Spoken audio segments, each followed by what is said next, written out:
Hello friend, જય માતાજી, જય દ્વારકાધીશ. સ્વાગત છે તમારા બધાનું આજના એક નવા બ્લોગમાં. તો અત્યારે જો સ્કૂલેથી આવી ગઈ છું અને બ્લોગ થોડોક મેં લેટ સ્ટાર્ટ કર્યો છે.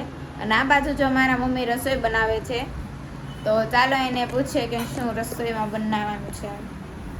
મમ્મી, શું રસોઈમાં બનાવવાનું છે? રસોઈમાં બનાવવાનું છે આજે દાળ ઢોકળી. ઓકે, બીજું?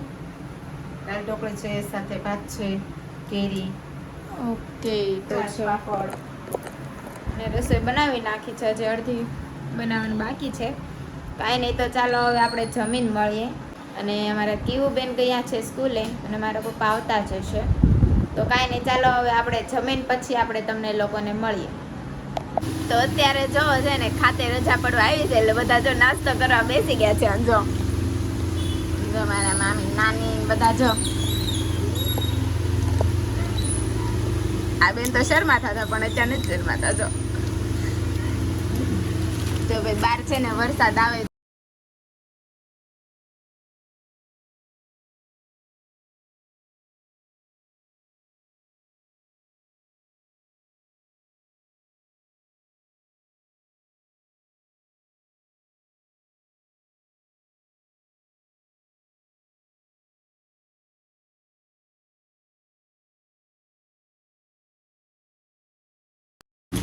કાંઈ નહીં, ચાલો નાસ્તો કરી લઈએ. તમારે કરવો તમે આવી જાજો નાસ્તો કરવા. ચાલો ઘરે જઈને પછી આપણે મળીએ. હેલો ફ્રેન્ડ, તો જો બધું કામ કરીને જમીન ફ્રી થઈ ગયા છીએ. જમતી વખતે રસોઈની બધી ક્લિપ નહોતી લેવાની, ભૂલાઈ ગઈ હતી.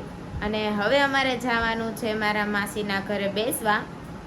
તો ચાલો આપણે ત્યાં જઈને મળીએ. ને આ બાજુ જો મારા મમ્મી પણ તૈયાર થઈ ગયા છે.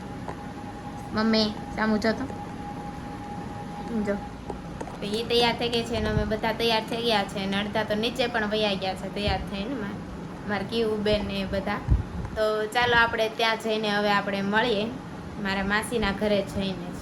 હેલો ફ્રેન્ડ, તો જો અમે આવી ગયા છે બેસીને ઘરે. અને આ બાજુ જો અમારા કીવુબેન છે ને, આમ જો શું કરે છે. આમ સામું જો તો શું કરશો?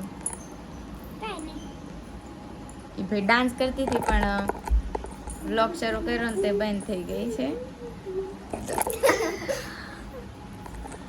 કાંઈ નહીં, તો ચાલો હવે છે ને આપણે 11:30 જેવું થઈ ગયું છે એટલે આપણે સૂઈ જઈશું. હવે કાલે મળીશું નવા બ્લોગ સાથે. ત્યાં સુધી જય માતાજી, જય દ્વારકાધીશ. અને જો તમને મારો બ્લોગ ગમ્યો હોય ને તો લાઈક, શેર અને સબસ્ક્રાઈબ કરવાનું ભૂલતા નહીં.